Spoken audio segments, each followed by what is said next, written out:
جی آیت نمبر 44 سے شروع کرتے ہیں۔ اعوذ باللہ من الشیطان الرجیم۔ ألم تر إلى الذين أوتوا نصيبا من الكتاب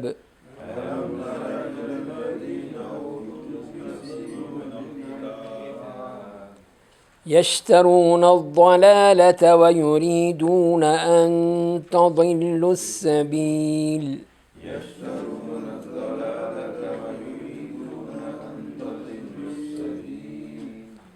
والله أعلم بأعدائكم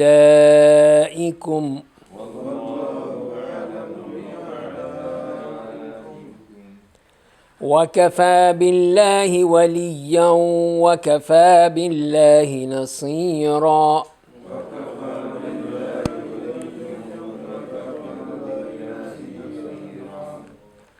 من الذين هادوا يحرفون الكلم عن مواضعه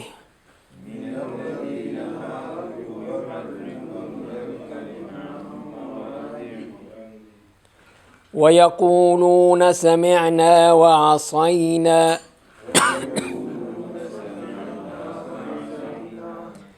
واسمع غير مسمع وراعنا ليا بألسنتهم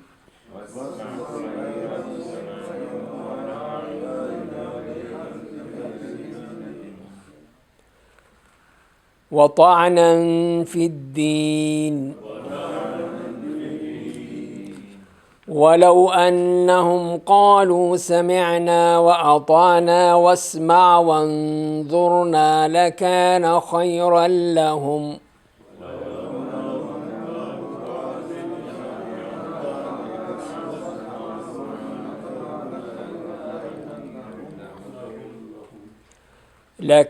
خيرا لهم وأقوم ولكن لعنهم الله بكفرهم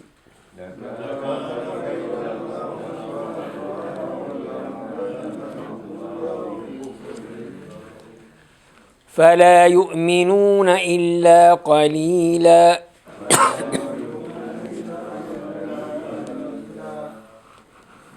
يا أيها الذين أوتوا الكتاب آمنوا بما نزلنا مصدقا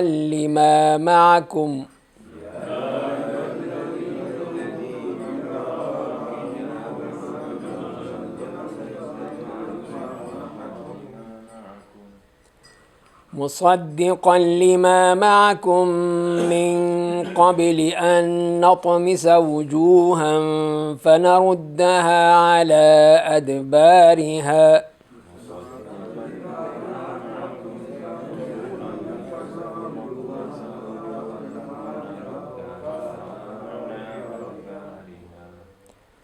أو نلعنهم كما لعنا أصحاب السبت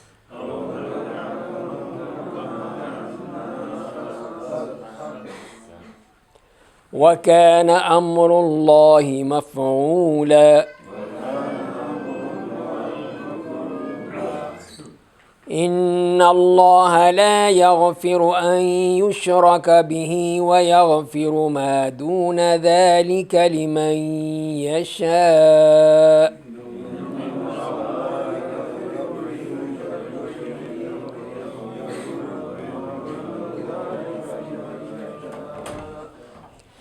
ومن يشرك بالله فقد افترى إثما عظيما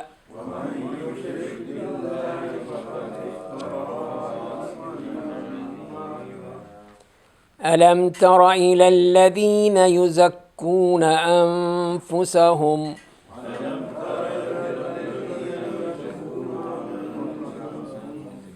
بل الله يزكي من يشاء ولا يظلمون فتيلا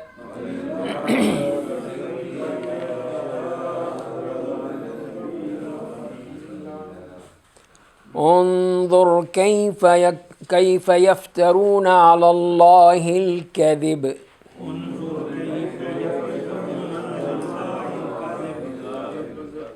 وَكَفَى بِهِ إِثْمًا مُبِينًا۔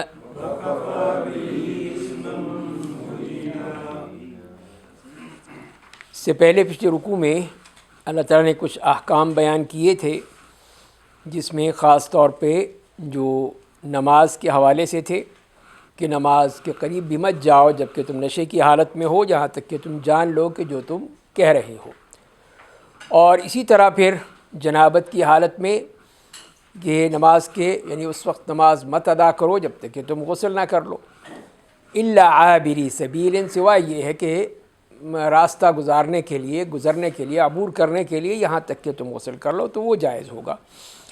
اور اگر بیماری کی حالت میں ہو، سفر میں ہو، یا تم نے کوئی قضاء حاجت کی ہے یا خواتین سے قربت کی ہے تو پانی نہیں ملا ہے تو تم تیمم کر لو۔ تو تیمم کا ہمیں حکم دے دیا اور اس کا بتا دیا طریقہ کہ اپنے چہروں اور ہاتھوں پہ مسح کر لو، اور بے شک اللہ تعالیٰ جو ہے وہ معاف کرنے والا، بے حد بخشنے والا ہے۔ تو اس طرح یہ بیچ میں یہ احکام کی آیت بھی آئی، اور اس کے بعد پھر وہی جو پہلے سلسلہ جاری تھا جس میں یہودیوں کی فریب کاریاں، ان کی دشمنیاں، ان کے جتنے بھی اس قسم کے مسائل تھے سب وہ بیان کرنا شروع کر دیے ہیں، اور اس میں پھر وہ یہودیوں کی ہی بات ہو رہی ہے، ان کے بارے میں ہی مختلف ان کے جو مسائل تھے وہ بیان کر دیے گئے ہیں۔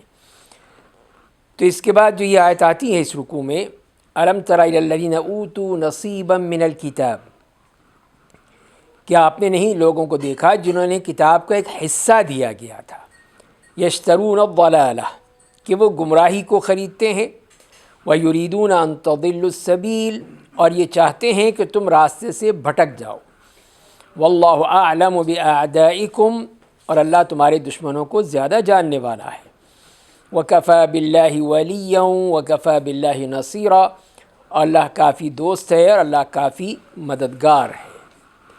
تو یہاں اس آیت میں جو پہلی بات جو فرمائی گئی ان لوگوں کے لیے، اہل کتاب کے لیے، کہ اوتو نصیبا من الکتاب، کہ ان کو کچھ مسائل دیے گئے ہیں۔ وہ تمام مسائل نہیں دیے گئے جیسے کہ اللہ تعالیٰ نے مسلمانوں کو دیے ہیں، اس کتاب میں دیے ہیں، حدیث میں دیے گئے ہیں، ان میں تفصیلات آ گئیں، نمازوں کی تفصیل ہے، طہارت کے جتنے مسائل ہیں ان کی ہے، غسل ہے، وضو ہے، اس کے بعد کر دیا، پھر لین دین کے ہیں، معاشرت کے ہیں، معاملات کے ہیں، مناکحات کے ہیں، جو بھی ہیں سب بیان کر دیا۔ تو یہ دین ایسا مکمل دین ہے کہ جس میں ہر قسم کے مسائل موجود ہیں، لیکن ان کیا نہیں تھا، اسی لیے وہ کئی چیزوں پہ حسد کیا کرتے تھے، کہ جیسے کہ حدیث آتا ہے کہ وہ تمہارے آمین کہنے پہ بھی ان کو تکلیف ہوتی ہے، کہ آمین کہتے ہو، اللہ کی بات کو سنتے ہو اور آمین کہتے ہو تو اس پہ بھی وہ حسد کرتے ہیں۔ اور بھی اسی طرح پھر تیمم کے مسئلے میں بھی ان کو بڑی جلن ہوتی تھی کہ ہمیں تو نہیں دیا اللہ نے، ان کو دے دیا، کہ ان کے لیے کوئی مسئلہ ہی نہیں ہے، جہاں پہ بھی کوئی مسئلہ ہو فوراً تیمم کرو، نماز پڑھ لو، تو کتنی آسانی کر دی گئی۔ تو یہ سب ان کی حسد اور جلن تھی جس کی بنا پہ وہ کوئی بھی چیز جو ہے وہ پسند نہیں کرتے تھے۔ اسی لیے فرمایا کہ وَدَّ كَثِيرٌ مِّنْ أَهْلِ الْكِتَابِ لَوْ يَرُدُّونَكُم مِّن بَعْدِ إِيمَانِكُمْ، جو فرمایا کہ كُفَّارًا حَسَدًا مِّنْ عِنْدِ أَنفُسِهِمْ، کہ وہ تو یہ چاہتے ہیں کہ تمہیں تمہارے دین سے برگشتہ کر کے دوبارہ کافر بنا دیں۔ کیوں؟ حَسَدًا مِّنْ عِنْدِ أَنفُسِهِمْ، تمہارے سے جو حسد رکھتے ہیں، ہر معاملے میں ان کو حسد ہے، تکلیف ہے کہ یہ کیوں ہو گیا، یہ ان کو کیوں دے دیا، یہ مسلمانوں کے پاس کیسے آ گیا۔ اس معاملے میں جتنا حسد ان کے اندر ہے، جلن کی ان کے اندر ہے، وہ شاید کسی اور میں نہ ہو۔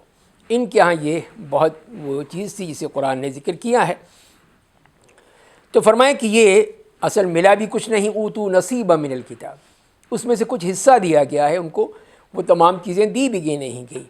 اور اس کے بعد پھر کیا ہے ان کا، یشترون الضلالہ، کہ گمراہی کو خریدتے ہیں۔ تو خریدنا اسی چیز کو خریدا جاتا ہے جو انسان کو پسند ہوتی ہے، اس کی ضرورت ہوتی ہے، اس کو خریدتا ہے وہ، اور اس کے لیے پیسے ادا کرتا ہے۔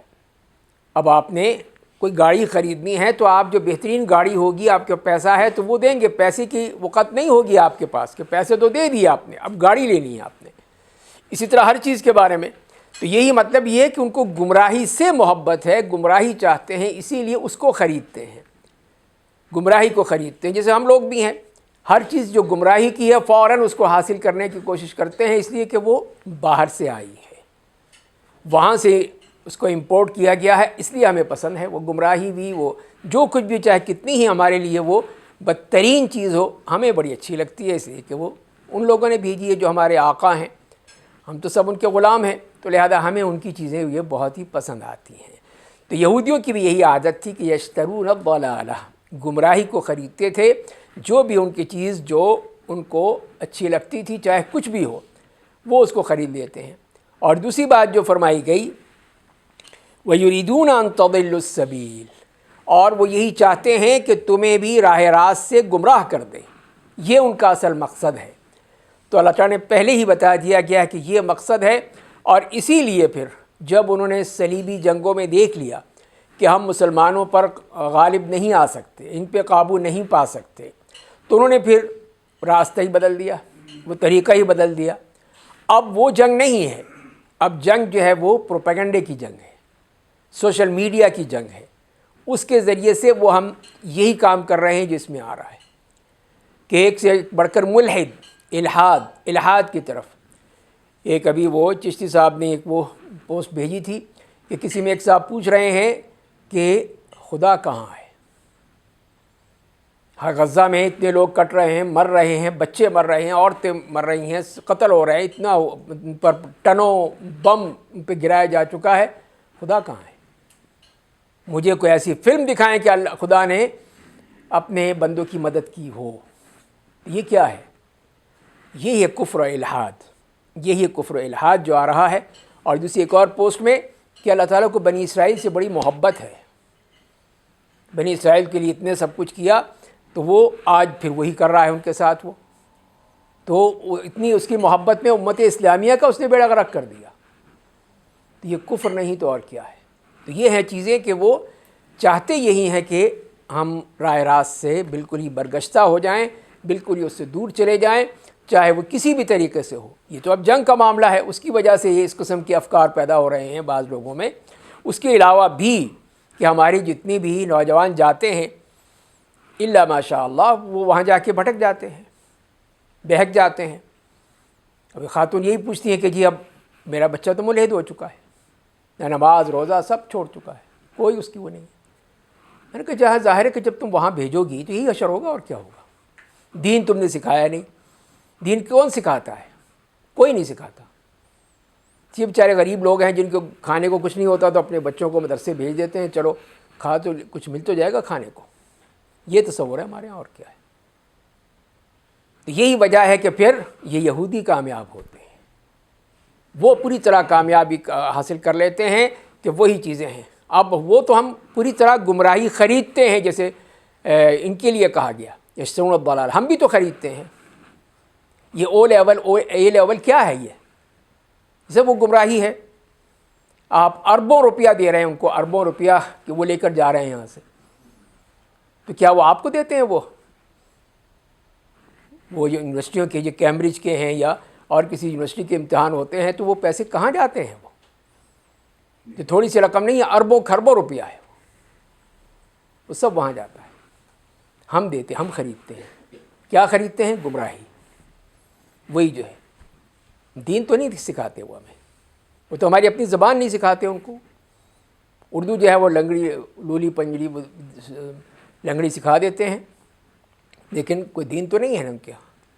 تو آج خود بتا لیجیے کہ ہم اہل کتاب سے بھی کتنے گئے گزرے ہیں، کتنے بدترین دور سے گزر رہے ہیں کہ نسلیں برباد ہو گئیں، تباہ ہو گئی، الحاد، کفر، تشکیک، اور اس میں پتہ نہیں کیا کچھ جو ہو رہا ہے۔ وہ اسی لیے کہ ہم نے پرواہ نہیں کی اپنی نسلوں کی، برباد کر دیا، اور اپنے ہاتھوں کیا ہے، کوئی باہر سے آ کے کسی نے نہیں کیا، ہم نے خود کیا ہے۔ یہی مجھے یاد ہے کہ میرے بچے جب پڑھ رہے تھے تو باقاعدہ پیرنٹس کی میٹنگ بلائی، اور اس میں یہ رکھا گیا کہ آغا خان ایجوکیشن بورڈ بن رہا ہے، اس کے بارے میں آپ کی کیا رائے ہے؟ تو مجھے اچھا لگا، ایک اور صاحب بیٹھے تھے، انہوں نے سختی سے مخالفت کی کہ نہیں، یہ کسی صورت بھی صحیح نہیں ہوگا۔ میں نے بھی تائید کی، میں کہ یہ بالکل غلط بات ہے کہ یہ کیسے ہو سکتا ہے، کہ کیا ہم بالکل ہی جاہل ہیں، بالکل ہی گدھے ہیں، بدھو ہیں، ہم نہیں بنا سکتے اپنا ایجوکیشن سسٹم؟ کوئی باہر سے آ کے بتائے گا، کبھی آغا خان آ رہا ہے، کبھی وہ انگلینڈ والے آ رہے ہیں، کبھی امریکن آ رہے ہیں، کہیں وہ فرینچ آ جائیں گے، کبھی اٹیلین آ جائیں گے، تو پھر یہی ہوگا نا. مطلب یہ کہ یہ ایک بالکل ہی لولی لنگڑی بیکار جاہل قوم ہے، وہ پھر پڑھائے گی. پرائیویٹ واحد ان کا بن رہا تھا، باقی گورنمنٹ کے تو بورڈ بنے ہوئے ہیں. جی ہاں جی، مجھے معلوم ہے. پرائیویٹ تھا وہ، ان کو صرف اجازت ملی تھی اور کسی کو اجازت نہیں ملی. جی ہاں، لیکن یہ لیول او لیول کیوں نہیں، اس کی اجازت کس کو دے دی؟ اب تو گورنمنٹ کے اسکول بھی بند ہو گئے ہیں. جی ہاں، پرائیویٹ کرو سارے. تب پرائیویٹ کرو، اسے پیسہ کہاں ہے؟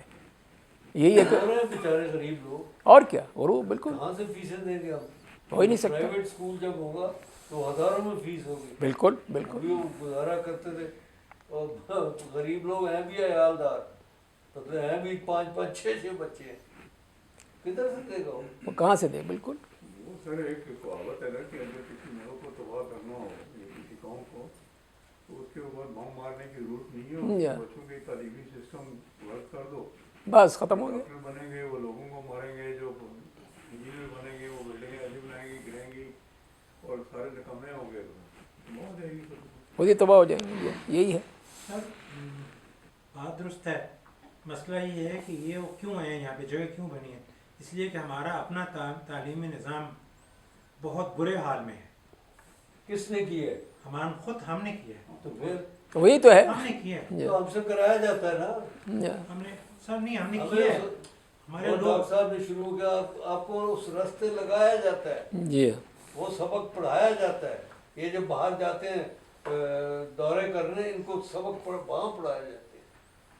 اور پھر وہاں سے ان کے جو ایڈوائزر آتے ہیں جی ہاں، وہ کیا سکھاتے ہیں؟ ہمارے جو جاتے ہیں ان کو جی سبق پڑھایا ان کو سبق پڑھایا جاتا ہے. پھر ان کے ایڈوائزر آتے ہیں، وہ ہمیں ڈکٹیٹ کرواتے ہیں کہ یہ کریں آپ، اس سے کو ترقی ہوگی.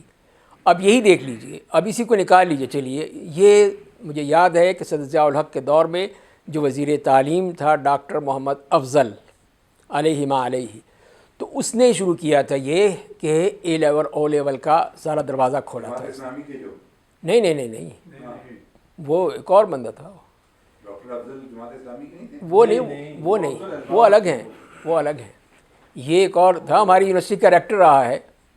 وہی وہ کہا کرتا تھا، ایک صاحب کو وہ جو پریزیڈنٹ تھے وہ بھی چلے گئے، کہ تمہیں یہاں پہ رہ کے ان داڑھیوں سے تکلیف نہیں ہوتی؟ اتنی داڑھیاں دیکھتے ہو تم. یہ تو اس کا ذہن تھا، اس ڈاکٹر افضل کا. تو بظاہر بتا رہا ہوں کہ اس نے کیا تھا. اب دیکھ لیجئے کہ اس 80s کے دور میں جب یہ ہوا تھا اور آج تک 40 سال ہونے کو ہیں، بتائیے کیا انہوں نے پیش کیا ہے؟ کون سی ترقی لائے ہیں؟ کہ انگلش پڑھنے سے ترقی آ جائے گی؟ اے لیول کرنے او لیول سے کیا ہم زیادہ ترقی یافتہ ہو جائیں گے؟ ہمارے یہاں سے تو وہ دفع ہو جاتے ہیں، نکل جاتے ہیں فون پڑھ کے، چلے جی ہم وہاں جا کے پڑھنا ہے. انگلینڈ جائیں گے، امریکہ جائیں گے، آسٹریلیا جائیں گے، کینیڈا جائیں گے، وہاں جا کے ابھی تو کچھ بھی نہیں کرنا. جی ہاں، وہ اگر ہم نے کوئی اٹامک کوئی ترقی کر لی ہے تو وہ کوئی انگلش وہ ورژن والے تھے، انگلش میڈیم والے تھے، اردو میڈیم سے پڑھا ہوا تھا اس نے بھی. وہی تھے سائنسدان، وہ پرانے سسٹم میں انہوں نے کچھ کام کر لیا. ان لوگوں نے کیا کیا؟ ان سائنسدانوں نے اور ان انجینئرز نے، انہوں نے کیا دیا اس ملک کو؟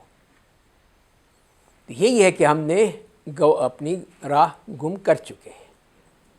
تو یہی وجہ ہے کہ ایسے ہمیں جاہل نہ دین کے نہ دنیا کے، سب ایک سے ایک بڑھ کر ہمارے پاس نظر آتے ہیں، ایسے لوگ جو اس ملک کو لے کر آگے چلیں گے.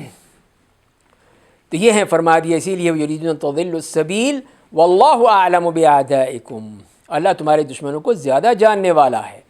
تو یہاں پہ جو خاص طور پہ اسی کے بعد فوراً جو فرمایا گیا ہے کہ ایک تو ہم خود اپنے دشمن ہیں. اللہ جانتا ہے کہ یہ دشمنی ہم کیسے کر رہے ہیں، ہمیں تو سمجھ میں نہیں آتی. ہمیں تو نہیں سمجھتے کہ ہمارے لیے کتنی غلط پالیسیاں ہیں، کتنی غلط چیزیں ہیں کہ جو ہم کر رہے ہیں اس ملک کے لیے، اس قوم کے لیے. تباہی کی طرف لے جا رہے ہیں، ہر چیز تباہی کی طرف لے جاتی ہے. تو یہ ابھی دیکھ لیجئے کس چیز کی تباہی کون ہے؟ جب ایک معاشرہ اتنا بگڑ چکا ہو، اتنا بگڑ چکا ہو، ہر جگہ جو ہے وہ رشوت چل رہی ہے، ہر جگہ جو ہے وہ اقربا پروری چل رہی ہے، دوستی یاریاں چل رہی ہیں. اسی لیے بدنام ہو رہے ہیں. ہو گئے نا آپ لوگ اپنی ٹیم بھیج کے انڈیا کے سامنے ذلیل ہو گئے نا اچھی طرح.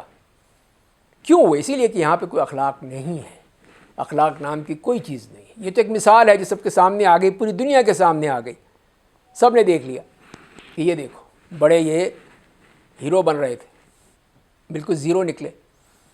پوری دنیا کو سامنے جو ہے اپنے آپ کو ذلیل کر دیا. انڈیا تو مذاق اڑائے گئے، وہ تو ہے ہی دشمن ہمارا. تو لہذا یہ ہے اصل چیز، یہ اس لیے کہ ہم ہر چیز میں ناکام ہوتے چلے جا رہے ہیں.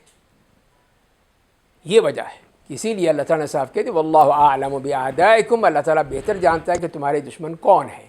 سب سے بڑے تو تم خود اپنے دشمن ہو، اور پھر وہ بیرونی دشمن جو بھی ہوں، یہودی ہوں، ہندو ہوں، یہ سب یہود اور ہنود مل کے وہ ہمارے دشمن ہیں. وہ سب کچھ کر رہے ہیں اور ہمیں کچھ پتہ ہی نہیں. ہم ان سے دوستیاں اور پینگیں بڑھانے کی کوشش کرتے ہیں. تو نتیجہ یہی نکلتا ہے کہ کچھ نہیں ہوتا. وہ بیچارے مر رہے ہیں، ختم ہو رہے ہیں، جل رہے ہیں، کٹ رہے ہیں، ہمیں کوئی فکر نہیں ہے. بیٹھتے ہیں یہ مسلمان حکمران، ذلیل حکمران سارے بیٹھ کے کیا اٹھتے ہیں، جی مذمت کی قرارداد پاس ہو گئی، بس جاؤ اب یہ کرو اور وہ کرو. کیا وہ تمہارا پابند ہے کہ تمہاری بات مانے گا؟ وہ تو کسی کی نہیں مان رہا. تو پھر تمہاری کیا بات مانے گا جو تم بیٹھ کے وہاں پہ کانفرنسز کر رہے ہو عالم اسلام کی؟ کوئی وہ نہیں ہے، کوئی فکر ہی نہیں ان کو. تو ان کو اپنا کھانا پینا ان کو ڈر یہ ہے کہ ہمارا آقا جو ہے وہی ناراض ہو جائے گا. اس بات پہ ہے. کوئی اگر ہوتا نا شاہ فیصل والا جو دھمکی دیتا کہ میں آئل بند کر دوں گا، تو پھر شاید کوئی فائدہ ہوتا. اتنی کسی میں دم ہی نہیں ہے، وہ کہ دم ہے ہی نہیں اس میں، وہ تو ان کی دم اور ہی چیزوں میں لگے ہوئے ہیں. اسی لیے فرمایا دیا گیا ہے کہ وَكَفَى بِاللَّهِ وَلِيًّا وَكَفَى بِاللَّهِ نَصِيرًا، اور اللہ ہی تمہارا وہ دوستی کے لیے کافی ہے، تمہاری مدد کے لیے وہی کافی ہے. تو یہ بتا دیا کہ تم اب دشمن تو بے شمار ہیں، تم اپنی دشمنی اور پھر دوسروں کی دشمنی، باہر سے آنے والوں کی دشمنی، اس میں تمہارا جو اصل مدد کرنے والا ہے وہ اللہ ہے. اللہ پہ بھروسہ رکھو. تو مصیبتیں آتی ہیں، نشانیاں مختلف وہ آزمائشیں آتی ہیں، وہ آئیں گی. تو یہ بھی ہم کہتے ہیں، اسی لیے جو لوگ جیسے میں نے ابھی ذکر کیا کہ اس کے ملحدین کا کہ وہ یہی پوچھ رہے ہیں کہ خدا کہاں ہے، مطلب یہ ہے کہ نعوذ باللہ، نعوذ، خدا تو ہے ہی نہیں، وہ اپنے آرام سے بیٹھا ہے عرش پہ، یہاں پہ جو کچھ ہو رہا ہے خود ہی ہو رہا ہے.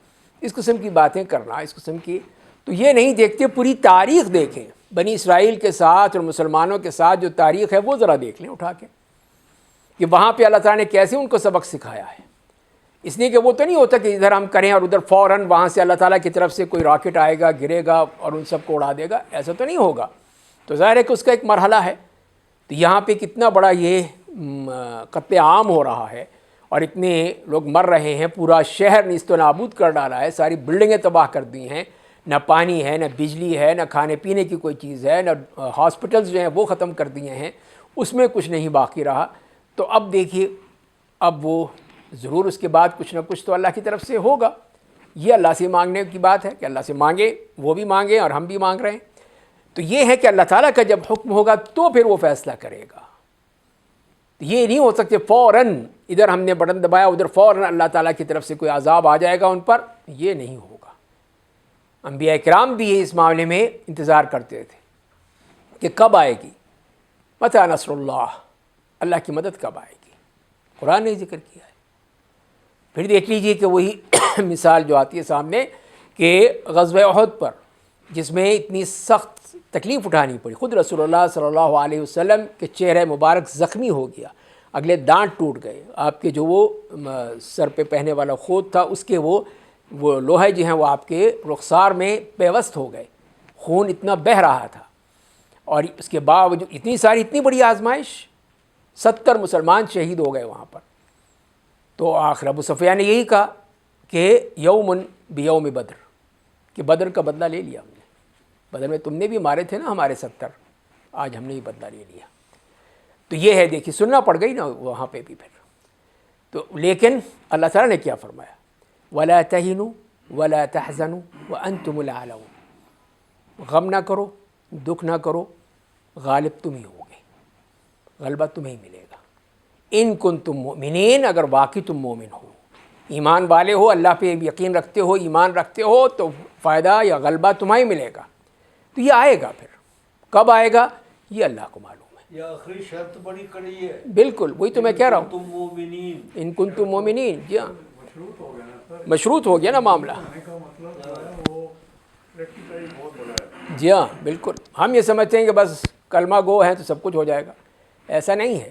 پریکٹیکل پریکٹیکل بات یہ ہے. تو بھی ہے نا قرآن میں ہے کہ ابھی تو اس نے آزمایا ہی نہیں, تم تو جہاد بھی نہیں کیا, مرے بھی نہیں ہو, تو جنت میں ایسے ہی چلے جاؤ گے. ہاں حسبتم ان تدخلوا الجنۃ ولما یعلم اللہ الذین جاہدوا منکم ویعلم الصابرین.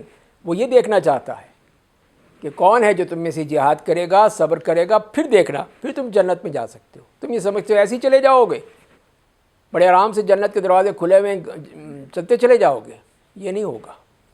تو لہذا اس کے لیے بہت ہی مشکل وہ پریکٹس ہے جو کرنی ہے, اور مشکل کام ہے جو کرنے ہیں, تب جا کے یہ کامیابیاں ملتی ہیں, اس طرح نہیں ملتی ہیں. تو اسی لیے پھر دیکھ لیجئے نبی قسم کی سیرت اٹھا کے دیکھ لیجئے, ہر چیز کا جواب مل جائے گا کہ کس طرح پھر وہ اتنے تمام اس عرصے میں جو کچھ بھی ان کے پاس مشکلات آئیں, پریشانیاں آئیں, دکھ اٹھائے, سب کچھ اٹھائے, اور پھر اس کے بعد جا کے سب کچھ ملا ہے. فوراً نہیں مل گیا. یہ جو چاہتے ہیں کہ فوراً ہمیں جواب مل جائے, فوراً اللہ کی طرف سے عذاب آ جائے, تو اس طرح نہیں ہو سکتا, یہ ممکن نہیں ہے. تو فرمائیں کہ واللہ اعلم باعدائکم وکفی باللہ ولیا وکفی باللہ نصیرا. تو وہی اصل نصرت کرنے والا, وہی اصل مدد کرنے والا, وہی آقا, وہی مددگار ہے, اسی سے مانگنا ہے, وہی کرنے والا ہے. فرمائیں کہ من الذین ہادوا یحرفون الکلم عن مواضعہ ویقولون سمعنا وعصینا واسمع غیر مسمع وراعنا لیا بألسنتہم وطعنا فی الدین. کہ وہ لوگ جو یہودی بن گئے, ان میں سے کچھ لوگ بات کو اس کی جگہ سے پھیر دیتے ہیں اور کہتے ہیں سمعنا وعصینا, کہ ہم نے سنا اور لیکن مانا نہیں ہے, ماننے والے نہیں ہم. واسمع غیر مسمع, کہ سن اس حال میں کہ تجھے نہ سنایا جائے, اور کہتے ہیں راعنا, ہماری رعایت کریں. یہ الفاظ اپنی زبانوں کو پیش دیتے ہوئے, زبانوں کو موڑتے ہوئے کہتے ہیں. لیم بألسنتہم وطعنا فی الدین, اور دین میں طعن کرتے ہوئے, اس میں اس قسم کی بری باتیں کہتے ہوئے. فرمائے کہ وَلَوْ أَنَّهُمْ قَالُوا سَمِعْنَا وَأَطَعْنَا وَاسْمَعْ وَانظُرْنَا لَكَانَ خَيْرًا لَهُمْ وَأَقْوَمْ. اور اگر بے شک وہ سمعنا وأطعنا کہتے کہ ہم نے سنا اور مان لیا, اور واسمع وانظرنا کہتے کہ سن اور ہماری طرف دیکھ کہتے, تو یقیناً ان کے لیے بہتر اور زیادہ درست ہوتا. وَلَكِنْ لَعَنَهُمُ اللَّهُ بِكُفْرِهِمْ فَلَا يُؤْمِنُونَ إِلَّا قَلِيلًا. لیکن اللہ نے ان پر ان کے کفر کی وجہ سے لعنت کی, پس وہ ایمان نہیں لاتے مگر بہت کم. تو یہاں پر بھی دیکھیے کہ ان یہودیوں کے بارے میں جو ان آیات میں, خاص اس آیت میں جو تفصیل سے بات کی ہے, پہلا جرم ان کا کیا ہے, یحرفون الکلم عن مواضعہ, کہ اس کی جگہ سے اس کو پھیر دینا. تو اس کے علاوہ جس کا معنی ہے کہ اس کی تحریف کرنا, تحریف معنوی تحریف. عن مواضعہ, اس کی اصل جو مقصود ہے, مفہوم ہے, اس سے ہٹا دینا. اور دوسری جگہ آیا ہے کہ یحرفون الکلم من بعد مواضعہ, یہ تحریف لفظی ہے. تحریف لفظی ہے, تو دونوں ہی تحریف لفظی اور تحریف معنوی کے مرتکب ہوئے اپنی کتاب میں, اور اس میں انہوں نے توڑ مروڑ کے اس کو کچھ سے کچھ بنا دیا. اور افسوس یہی ہے کہ ہماری یہ امت بھی, یہ قوم بھی اسی طرح یہی حرکتیں کر رہی ہے. قرآن کریم میں تحریف, اس کے غلط مفہوم. اب لفظی تحریف تو کر نہیں سکتے, یہودیوں نے تو وہ بھی کر ڈالی, یہ تو یہاں تو نہیں ہو سکتی, لیکن اس کے اندر اپنے مقصد کی باتیں اس میں سمو دینا. کہ جب یہ کہا گیا کہ یا ایھا النبی, اے غیب کے جاننے والے, تو یہ کہاں سے آپ نے تحریف کر دی. بس نبا کا مطلب یہ ہوتا ہے, تو نبی یوں ہوتا ہے, تو لہذا پھر وہ غیب کا جاننے والا ہو گیا. اور اس طرح بے شمار ہیں کہ یہ تحریف لفظی وہی یہودیوں والی حرکتیں. اور دوسری وہ ہوتی ہے کہ تحریف معنوی, اور دوسرا یہ ہے کہ اس کو وہ مفہوم پہنانا جو کہ اس میں نہیں ہے.